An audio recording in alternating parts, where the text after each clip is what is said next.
प्रेग्नन्सीमध्ये backache होतोय, त्याच्यापासून सुटका कशी मिळेल चला जाणून घेऊया। प्रेग्नन्सीमध्ये बॅकएक खूप कॉमन आहे। विशेषतः उंच महिलांना जास्त त्रास होतो। पोट वाढल्यामुळे स्पाइनचा शेप बदलतो आणि प्रेशर वाढतो। इन्स्टंट रिलीफसाठी पहिलं वॉर्म कॉम्प्रेशन, गरम पाण्याची पिशवी किंवा गरम कापड लोअर बॅकवर 10 ते 15 मिनिटं ठेवा। थेट त्वचेवर आणि खूप गरम नको, बर्न होण्याची शक्यता असते। 2. झोपण्याची योग्य पोझिशन, साईडला झोपताना स्पाइनला सपोर्ट द्या।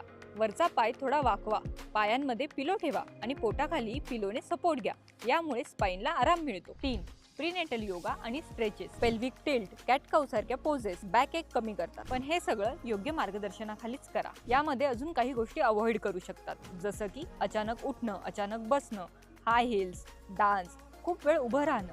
योग्य काळजी आणि मार्गदर्शन खूप महत्त्वाचं आहे। संपूर्ण प्रेग्नन्सी सुखरूप होण्यासाठी आजच वृद्धी गर्भसंस्कारला संपर्क करा।